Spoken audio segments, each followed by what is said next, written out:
the unit circle. We didn't really talk about unit circle last time, right? Okay, so the unit circle, when we say unit circle, what we mean is a circle that is on, here we go, let me try this again. Ooh, it's not bad. It's not bad. So,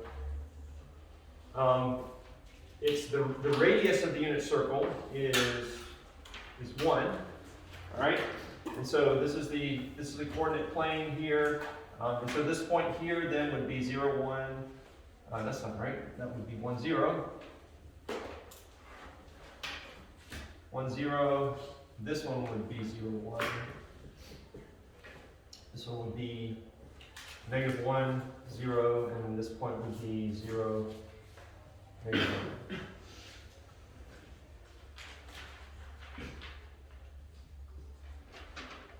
And so on the unit circle, we can think of an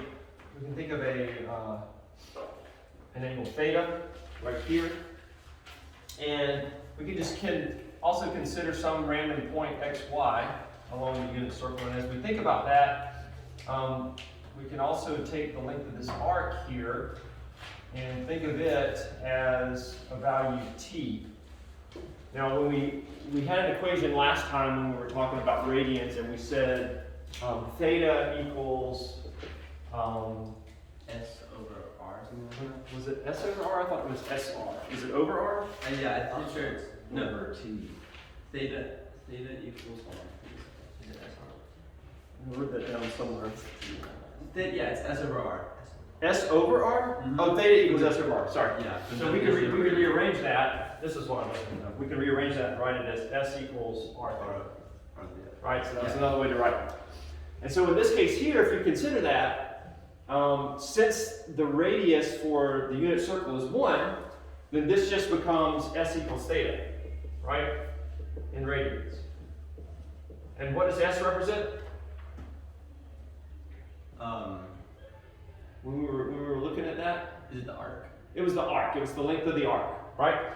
And so if we consider T to basically be like wherever this point is located here, the directional arc, and I say directional because we consider this going in this counterclockwise motion, then we can say that S and theta and T, because the radius is 1, they're all basically the same. All right? They can be considered to be the same. So also equals T. Also equals T. And for the unit circle. All right? And so because of that, then we can write this. We can say then that means that sine of t equals y for point xy. So for a point xy on the unit circle, sine of t equals your y coordinate.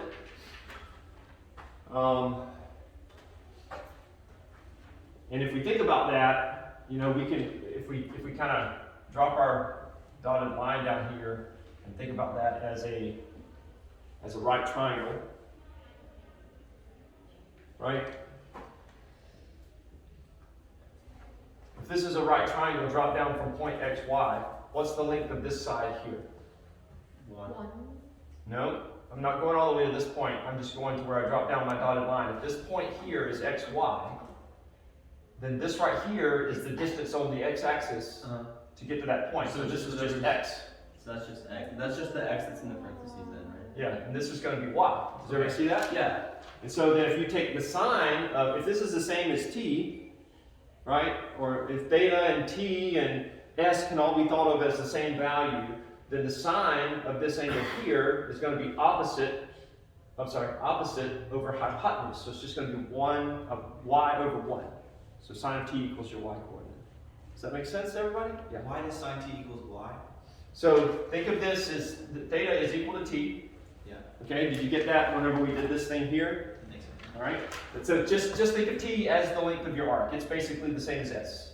Right. And so because s or t equals r theta, and r in our case is 1, then we can just say s equals t equals theta. So they're all the same thing. All right. So when we say sine of t, we're saying the sine of this angle equals this the length of this side here, because that's our opposite side, right? Sine is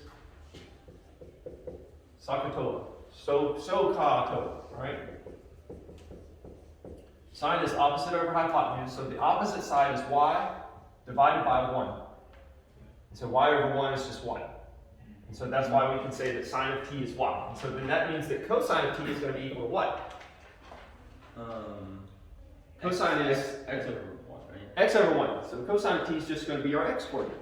All right, and for the unit circle. Does that make sense? Yeah. And then what is tangent of t going to be? Y over x. Tangent of t is y opposite over adjacent, y over x. And for this one here, we have to note that x, there's one value x can't be. What is that? 0. X can't be 0, right? X cannot be 0. So if you had x as 0, then it would be, the tangent would be undefined for the unit circle. Okay? If x is 0, where would our point be?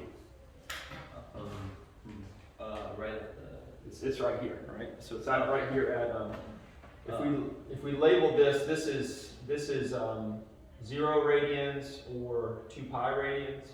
It's This- at, What's that? that's at pi over 2 radians, because if it's 0.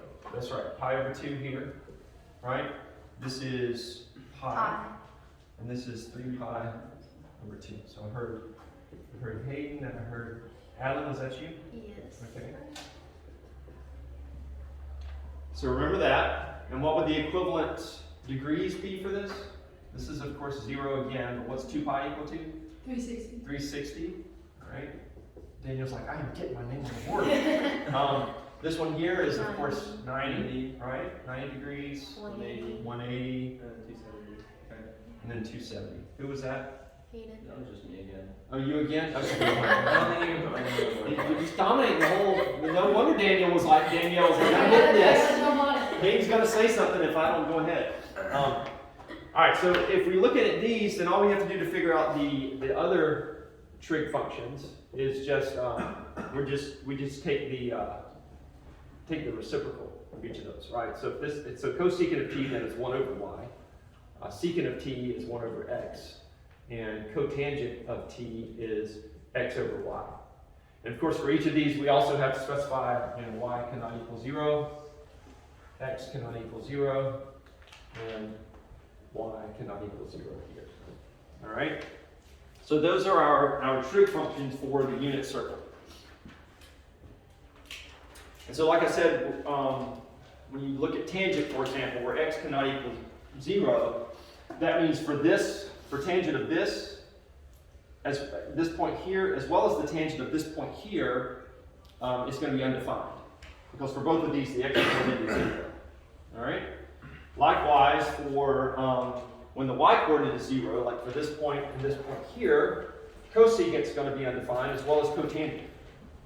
Secant is going to be undefined for these points here, because the x coordinate is 0. Does that make sense for everybody?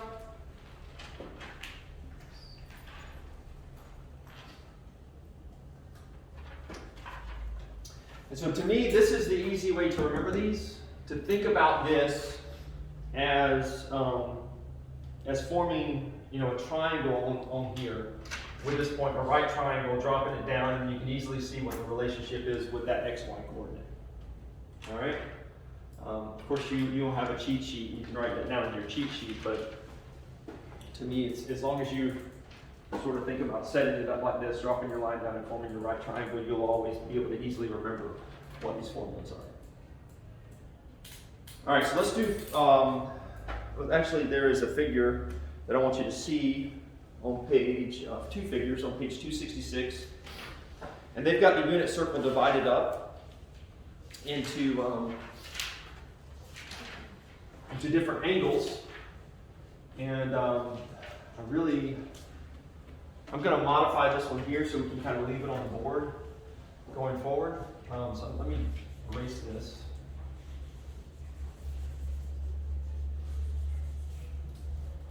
And we're just going to divide it up here to where we have, see if I can do it. Should have brought a ruler today. Let's That's not good at all. It's not 30 degrees.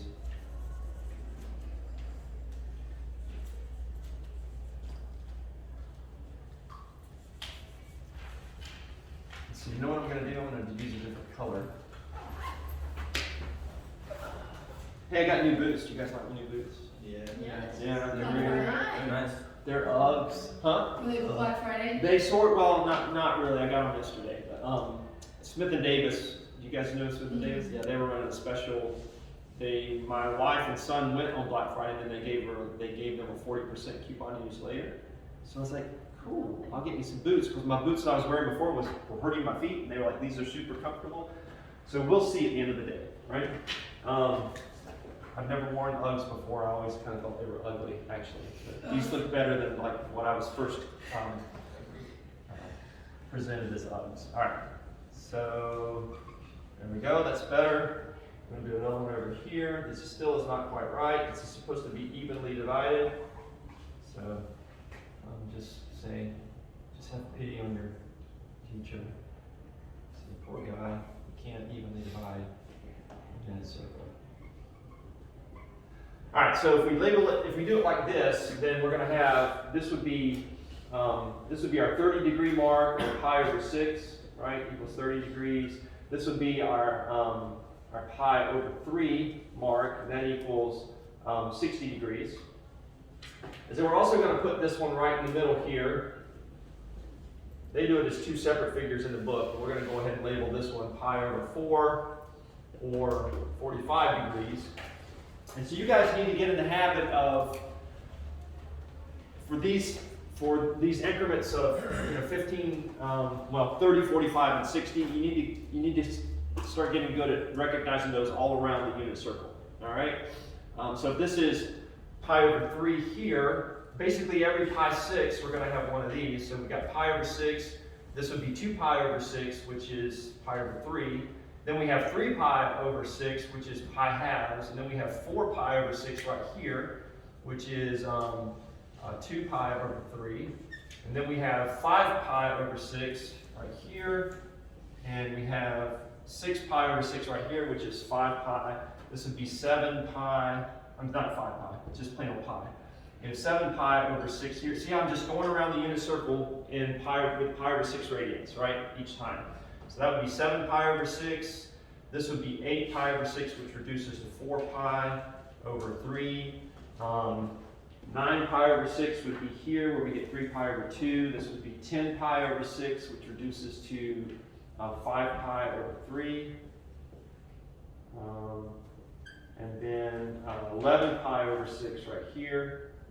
And that gets us all the way around to 12 pi over 6, which is 2 pi. So that's our degrees around. Oh, they don't even label the degrees on here, but I just want you guys to understand that's what they're. If you keep that in mind, then you'll be able to figure out these points. And so likewise with pi over 4, right, we can put another line through here, like that. So we've got pi over 4. This is 2 pi over 4, or pi halves. This is going to be 3 pi over 4, right here. This is 4 pi over 4. This is 5 pi over 4. This is 6 pi over 4, which reduces to 3 pi over 2, and then this is 7 pi over 4. And so if you think about it like that, if you remember those measurements and you understand what it relates to, that these are all related to the 45-degree one, then you can easily figure out what those points are that they've got listed in figure 4.2. And we figure those out from the triangles that I was testing you on, on the quiz. So where you have a 45-degree triangle, we said that the length of this side is 1, this is 1, and this is square root of 2, right? And when we have a 30, 60, 90 triangle, this is 30, 60, so this is 1, square root of 3, and this is 2. And so if you think about taking this triangle here and inserting it right here, because this is 30 degrees, right? This angle here is 30 degrees, then that tells us that this point here has to be if we take the, if we know that the tangent is y over x, right, this distance here over x, then the tangent of 45 is 1 over 1. Wait a minute, what did I do wrong there? Not 45. The tangent of 30 is 1 over square root of 3, then I'll recognize that this point here is, what am I doing wrong? That's not right. Hang on just a second. I don't want to confuse you guys. What am I doing wrong?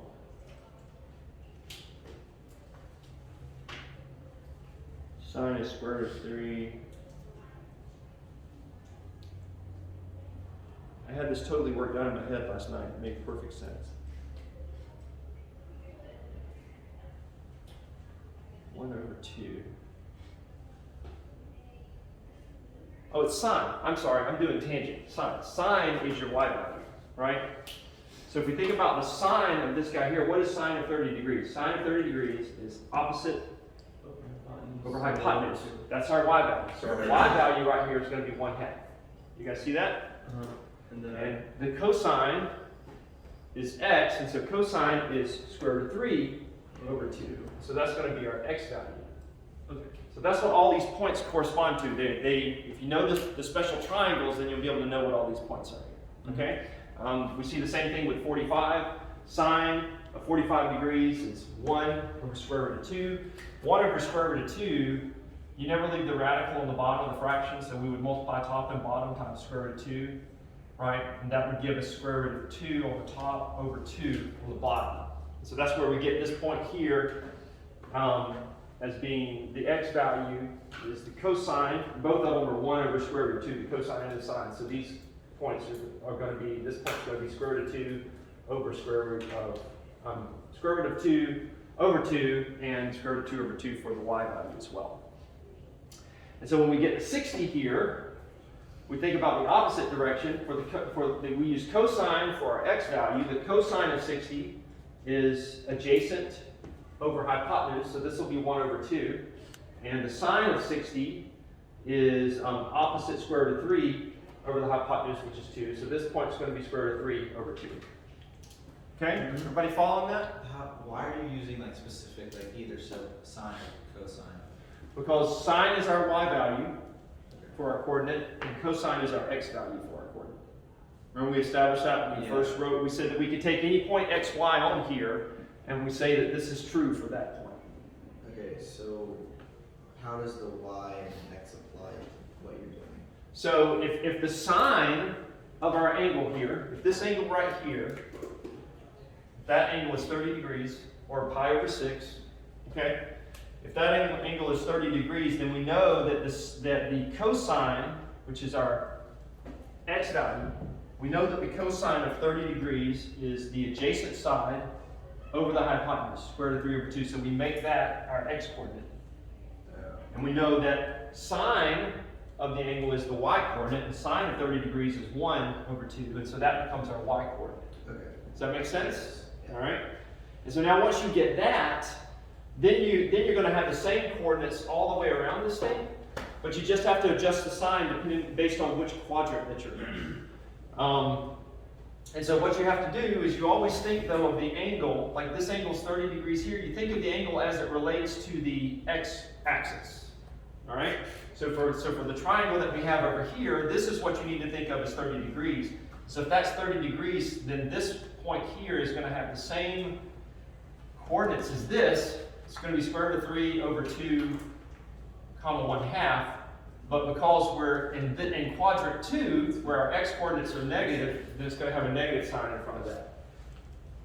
All right, same thing here. This point's going to be square root of 2 over 2, comma square root of 2 over 2, because the angle from here down to the x-axis is 45 degrees, just like it was right here. But we're going to have a negative sign on our x coordinate because it's in quadrant 2. Does that make sense? Mm-hmm. And so if you can figure out, that's just the way that I've always remembered it. Once I figured it out in quadrant 1, which is the simplest one to think about as we think about our special triangles here, then I'm just going to do the same thing all the way around here, but just make sure I get the sign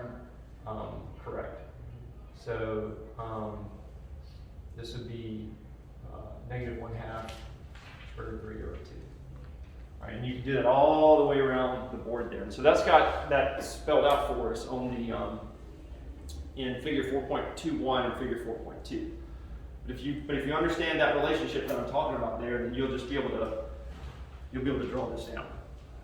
Again, the reality is you guys are going to have this on your cheat sheet, right? So you're going to have a reference for you, but I want you to understand that where those points come from, because that'll serve you better when you're like taking the SAT or something like that. Right? Yeah, so next week on the quiz, we have to do that chart from memory, right?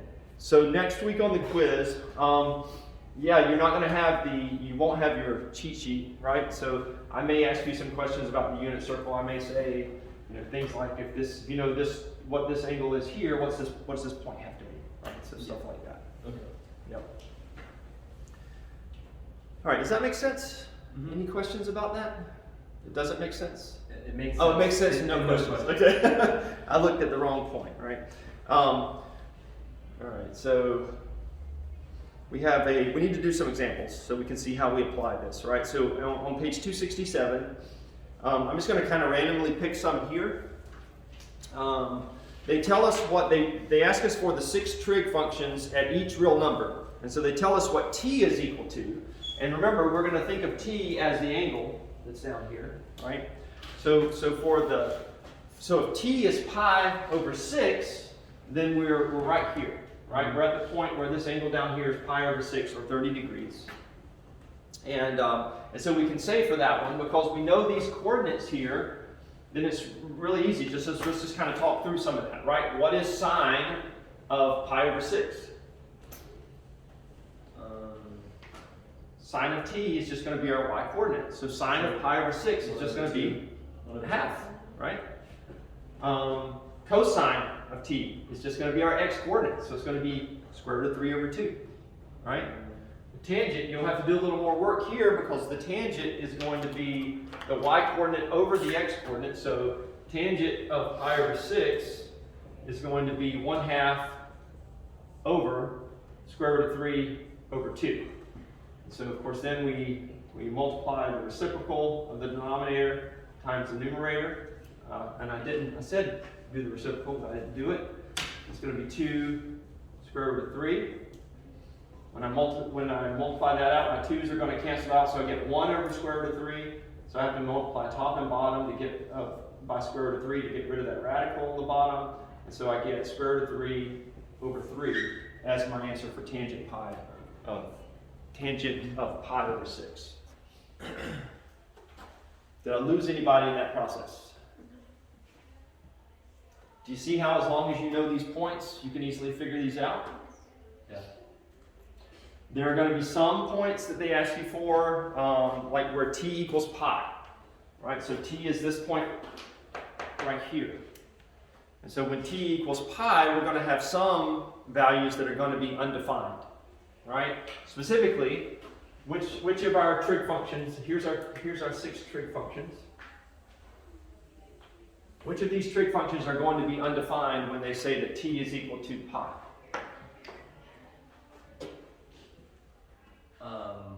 Y. Y is 0. So anything. So cotangent. So cotangent and cosecant. Both of those are going to be undefined, right? The rest of them we can find the value for. And some of them are just going to be 0 because, like tangent is just going to be 0 because the y value is 0. Sine is going to be 0 because the y value is 0. But anytime you hit these points that are right here where either the x or the y is going to be 0, you're going to have some of the trig functions that will be undefined for that point. Okay? All right, so that's a lot to process, but does it make sense? Maybe kind of confusing, like trying to get your head around it all, but do you understand it? Mm-hmm. All right, so what if we have one like D where it says t equals negative pi over 3? What point are we looking at when we do negative pi over 3?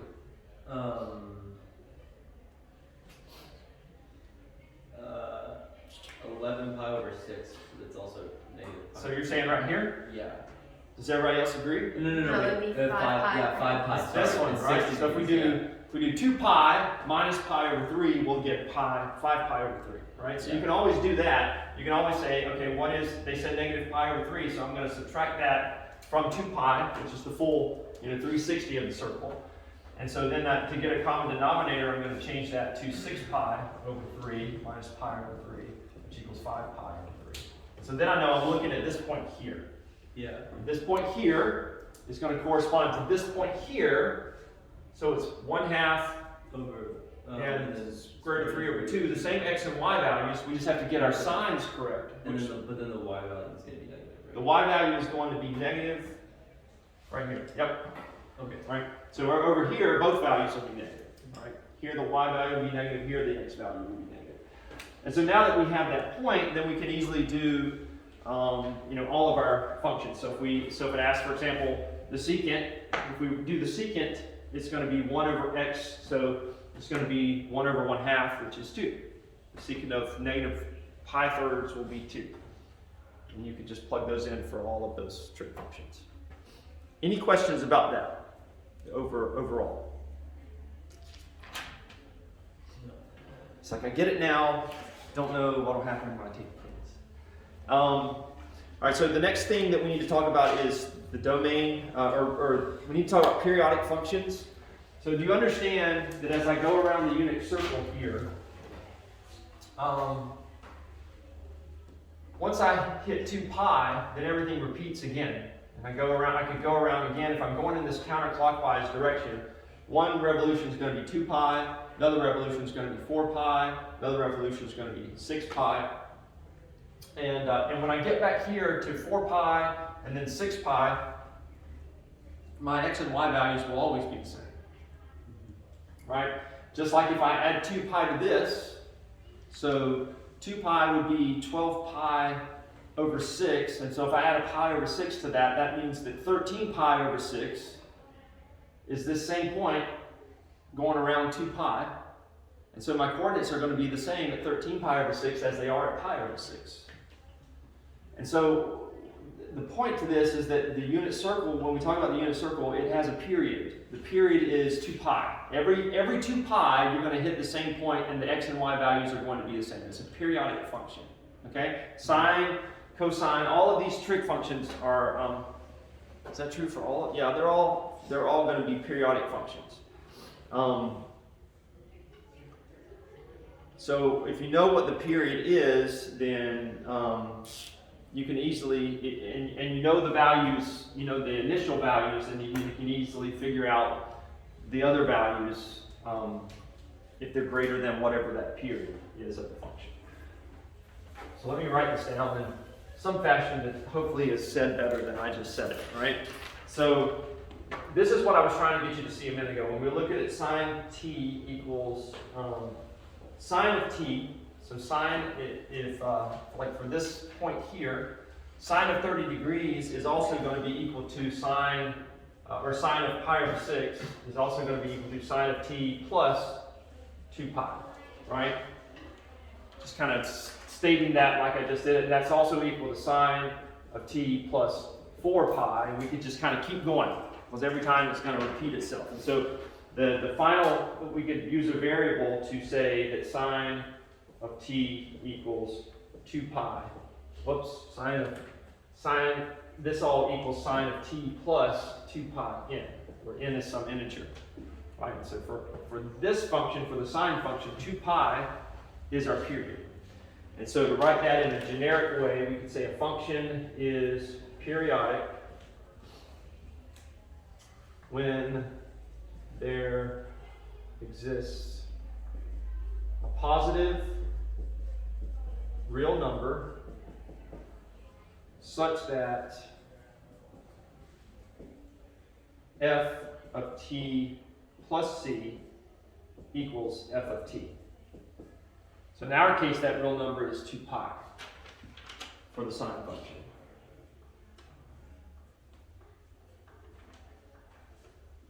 And it says that the least number c is the period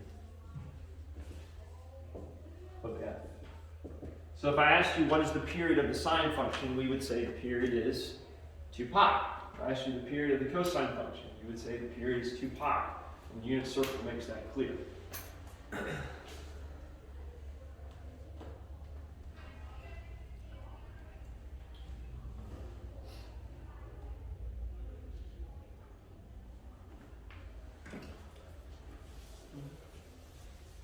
So one other thing, I need to refresh our memory quickly on even and odd functions. You guys remember we learned about even and odd functions? It's been a bit somewhere, right? And this was all that it meant. If a function was even, then we could say that f of negative t is equal to f of t.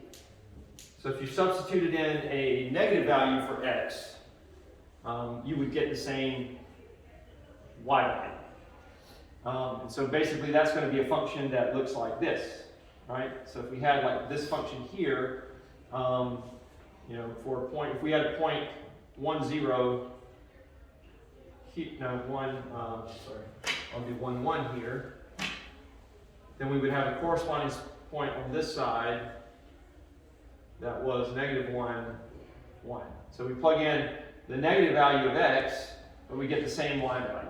Right? So that makes it an even function. An odd function is where f of negative t equals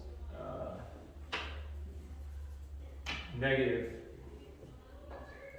f of t.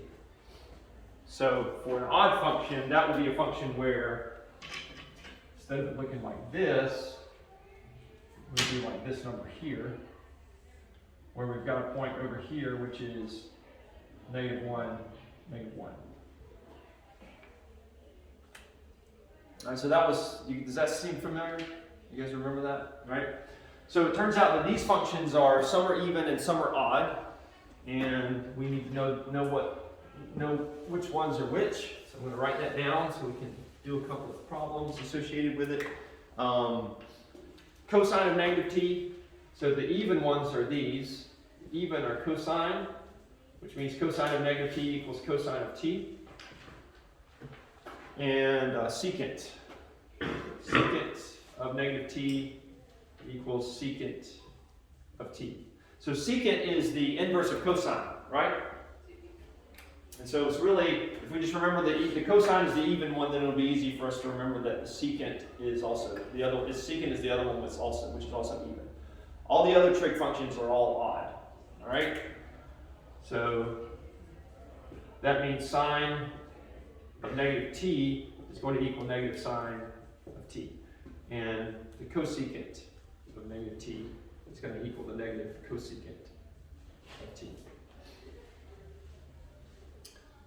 Same for tangent. Tangent of negative t equals tangent, negative tangent of t, and cotangent of negative t equals negative cotangent of t. So your index card is getting pretty packed, right? We're running out of room. There's a lot for this one. We'll box that off as well so we can keep track of it. All right, let's try to apply this stuff. Actually do a few problems. And example 2 on page 269.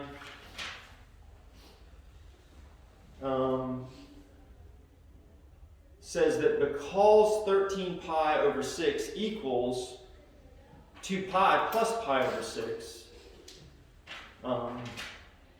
then we know that the sine of 13 pi over 6 is going to be the same as the sine of pi over 6, right? And so the sine, if I asked you for the sine of 13 pi over 6 and I said I don't want a decimal answer, right? I don't want you to punch it in your calculator and give me a decimal answer for it. I want you to give me an exact answer for it. Then you would say, okay, I would take 13 pi over 6, I would subtract 2 pi from it and recognize that it's pi over 6.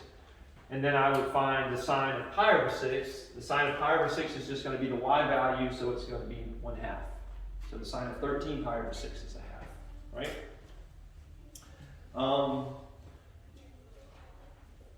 They note that negative 7 pi over 2 equals negative 4 pi plus pi halves. Then negative 7 pi over 2 is going to be the same as whatever the value is of pi halves right here. So if they ask us for, what did they ask us for? They asked us for the cosine. The cosine is the x-coordinate. So, what's that? And the x-coordinate in 0. It's just going to be 0, right? So you see how the period will help us figure out exact values for these kind of special angles? Does that make sense?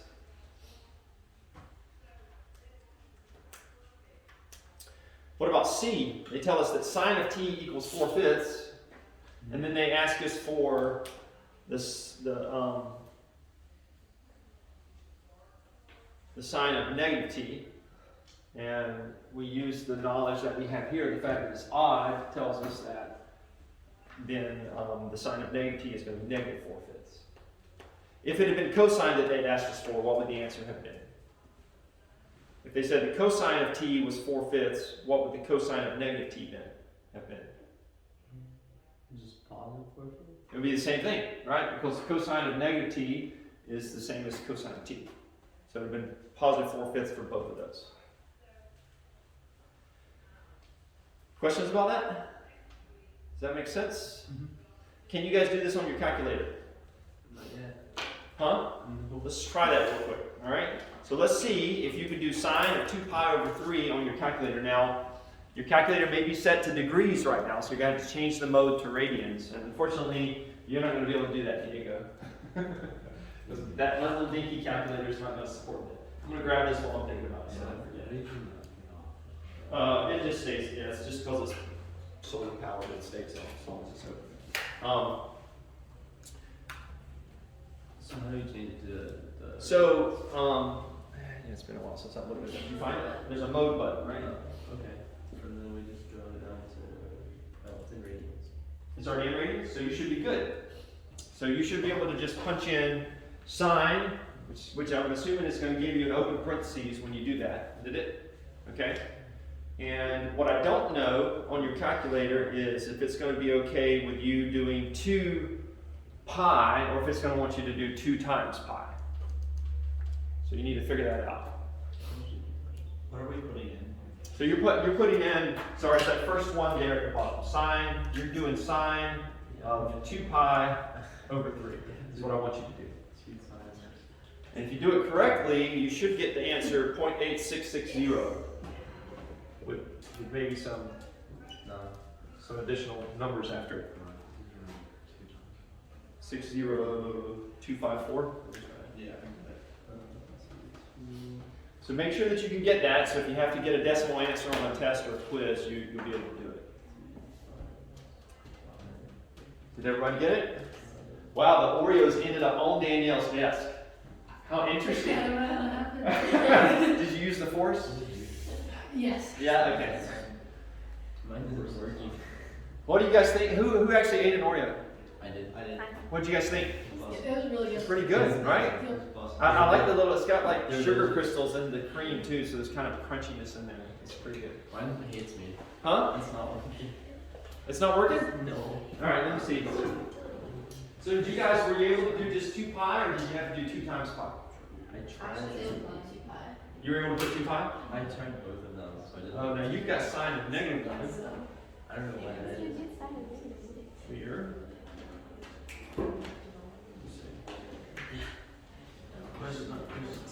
Oh, there it is. I off in the back. No. So when you hit sine, it gives you sine. Okay. No? So I hit sine. You must have been hitting the second function. Alright, so let me just see. I'm just an idiot. Just try 2 pi over 3 and see if it works. No, just. There it is. Okay. So what if I didn't ask you for sine? What if I add not the sine of, did everybody get it? Were you able to get it, Sean? You got that? Okay. What if I didn't ask you for the sine of 2 pi over 3, but I asked you instead for the cosecant of 2 pi over 3? Do you have the cosecant function on your calculator? No. You do not. So what would you do? Since we know that the cosecant function is just the inverse of the sine function, we would do the sine of 2 pi over 3, then we're going to take the inverse. 3 over 2 pi. Right? No, Or no, 3 no. pi over 2. No, you've got to punch in your calculator sine of 2 pi over 3, and then you have to take the inverse of that. I think you have a button that will just do the inverse for you.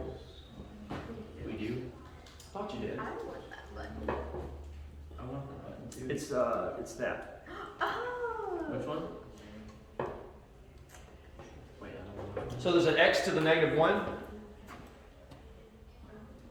This one? Do you guys see that button? So that's the inverse button. You can do, That's not- you can either type in, just verify that it's the same thing for me, all right? So once you get this answer here, I mean, there's a couple of ways you can type it in. You can just go ahead and type it in like this if you wanted to, right? You can just type in 1 divided by and then do the sign of 2 pi over 3. That should give you the same thing. Or you could do this, hit enter, and get this value, and then you could do 1 divided by, and you could hit, what is it, second function, and then answer. Don't you guys have that on the calculator? Oh, yeah, yeah. Right? So you could do that divided by second, hit your second button, and then hit your answer button. That should get you the same thing. Or you can get this answer here, and you can just hit your x to the negative 1 button. Wow, so many options. So many options, so many ways to do What's it. the answer? I don't know. 1.154700538. Did you do this? I just put it on the thing. Oh no, I just did the thing, and I just put this negative on. Yeah, I did the -1 on the fraction. I guess that works too. If you put it on the outside, Yeah. yeah, it'll be fine. That'll be fine. Yep. Alright. Cool. So there's all kinds of ways to do it. Is it working for you guys? Okay. All right. All right. Any questions about the information in this section? And it's 10 minutes till we're done. All right. We're moving on. We're at least going to get through 4.3. All right. We got 10 minutes to speed. Let's go. You know what? Speed round. 4.3 is easy. I believe in you. This is the reciprocal stuff I was just talking about. I didn't realize that we hadn't talked about this. All right. So this is some identities for your trig functions. And the identities that we need to know are what I was just saying. Cosine of t equals 1. I'm sorry. Well, I could do that. I could do that equals 1 over the secant of t. And vice versa, secant of t equals 1 over cosine of t. So you need to recognize that those are reciprocals of one another. So we've got all these reciprocal identities. So that's the cosine one, sine of t equals 1 over cosecant of t, and cosecant of t equals 1 over sine of t. And then finally, tangent of t equals 1 over cotangent of t, and cotangent of t equals 1 over the tangent of t. All right, so these are the reciprocal identities. Reciprocal identities. Around the room, sorry. Reciprocal identities. It looks like my reciprocal identities is eating my cosine of t. That was not intentional. And then there's also, I want to kind of draw a line down here so we don't get confused with our unit circle. There are also quotient identities.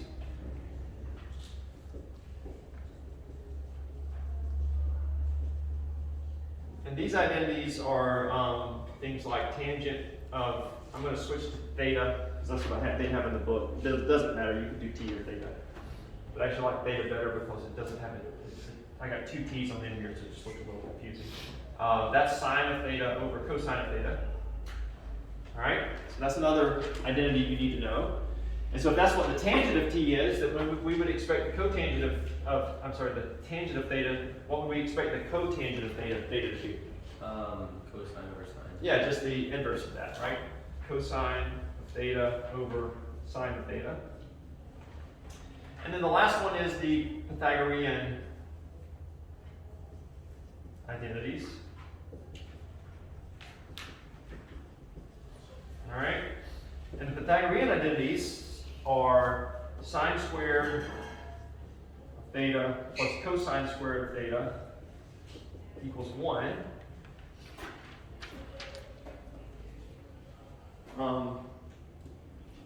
That should sort of make sense to us because of our unit circle. Because we recognize that sine of theta is our y-coordinate, and cosine is our x-coordinate, right? And since we know that the hypotenuse in the unit circle is 1, that makes sense, right? Yeah. We can also say from that 1 plus tangent squared of theta equals secant squared of theta. and then 1 plus cotangent squared of theta equals cosecant squared of theta. So those are just some identities that you need to know in order to be able to rearrange some of these equations that have trig functions in them and actually be able to solve the equations. So we're going to do a couple of quick examples. And I'm just going to give up on section 4.4. I'm so mad right now. You were just explaining 4.2 too well. Too well, I was. I just want to make sure you guys got it, you know? 4.3, I'm sorry, example 5 on page 276. So if we go there, it says, this is example 5. We got a lot of stuff written on the board here, and I'm like out of room. I'm just going to write on the wall, okay?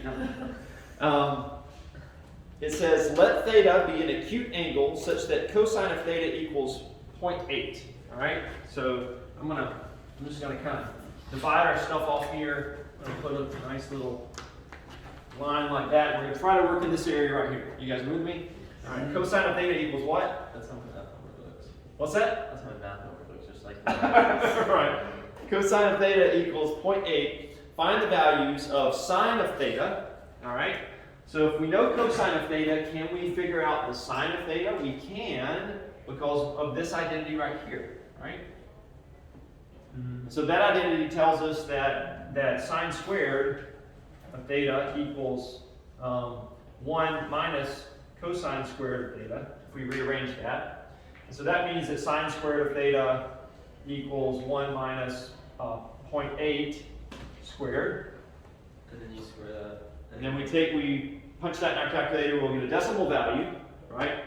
And then, we could do sine theta, then it equals the square root of 1 minus 0.8 squared. So that's what we could punch in our calculator and get a decimal answer. Yeah, 0.6. 0.6 is what we get? Is that exact? There were no other trailing numbers. Oh, cool. Because 0.8 squared is 0.64, and then you just subtract that from and get 0.36. You get a perfect square. Yeah. The decimal. Yeah, gotcha. All right. Does that make sense to everybody? Everybody know how to punch that in your calculator and get an answer? Can you do that? Mm-hmm. Anybody? Hayden can. Can anybody else also do it? Adeline can. Just looking for the heads. You got it, Sean? All right. Yeah. Okay. Everybody's nodding. I'm trusting you guys. All right. So now that we know the sine of theta and the cosine of theta, the tangent's really easy because tangent of theta is just right here. Tangent of theta is sine over cosine. So we just say 0.6 divided by 0.8, and that will give us 0.75. So everybody see how you can use those identities to solve the problems, depending on what information they give us?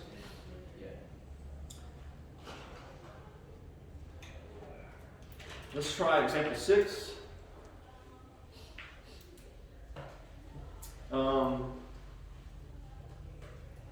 Here they tell us that tangent of theta equals 3. So if tangent of theta equals 3, and they ask us for the cotangent, we know that the cotangent is just the inverse. So cotangent of theta equals 1/3. Right? Because cotangent is 1 over tangent. And then the other thing that they ask us for is the secant. And so for the secant, since we know the tangent, we're going to use this identity. Right? So it's very similar to what we did just a moment ago. We'll end up having to take the square root. But you're just going to plug in the value of tangent squared right here. 3 squared is 9. 1 plus 9 is 10. So we're going to take the square root of 10. That's what secant of theta is going to be, the square root of 10. Right? Everybody follow that? All right, last one, because this one's a little bit weird. So I want to make sure we understand example 7. It says, use trig identities to transform one side of the equation into the other. And they tell us that 0 is less than theta is less than pi over 2. So what does that mean for us? Well, it means that we're going to be over here in quadrant 1. That's what that's telling us. So our x and y values are going to be positive, everything's going to be positive over there. So if cosine of theta times secant of theta equals 1, how do we prove that? Cosine of theta times secant of theta, is that what it says? Mm-hmm. Okay, we're trying to prove that that equals 1. So using our identities. And so the first thing that we're going to recognize is we're just going to punch in the fact that secant is the inverse of cosine. So we can rewrite this as cosine of theta equals, cosine of theta times secant of theta is the same as cosine of theta times 1 over the cosine of theta. Because the secant of t equals 1 over cosine of t. And if we multiply that through, these cancel out, so we're just left with 1. So we proved that one. The other one's a little bit more difficult. Secant of theta plus tangent of theta. Somebody read it to me? Secant of theta plus tangent of theta, parentheses, in parentheses, and then secant of theta minus tangent of theta yeah, okay. is equal to 1. So that's kind of the reverse of the difference of two squares, right? So when you multiply all this, we start by multiplying everything through, so we'll get secant squared of theta. So that's first. Outer is secant minus secant theta tangent of theta. Inner is plus secant theta tangent of theta. And then outer is minus tangent squared theta, right? So all of that's going to equal that. These are the same, these are the opposite of one of those, so those are going to cancel out. So we're left with secant squared of theta minus tangent squared of theta. And we see from this one here, what are we trying to prove? That this all equals 1? This equals 1, yeah. Yeah, so this right here, we could just replace secant squared of theta with a 1 plus tan squared theta minus tan squared theta, and then that's going to equal 1. Right, we used this identity here. Okay, any questions? Sorry, we're a couple minutes over, and we didn't get done. I'm impressed. You're impressed that we didn't get done? Thanks, I think. All right, you guys have a good day, and I will modify the homework assignment that I was gonna, I already even had it entered in, I was just gonna make it live, and we would be done, but I'm gonna modify it. So have a good one. We will start with 4.4 next week. Your quiz will just be over 4.2 and 4.3b. Yep, have a good one.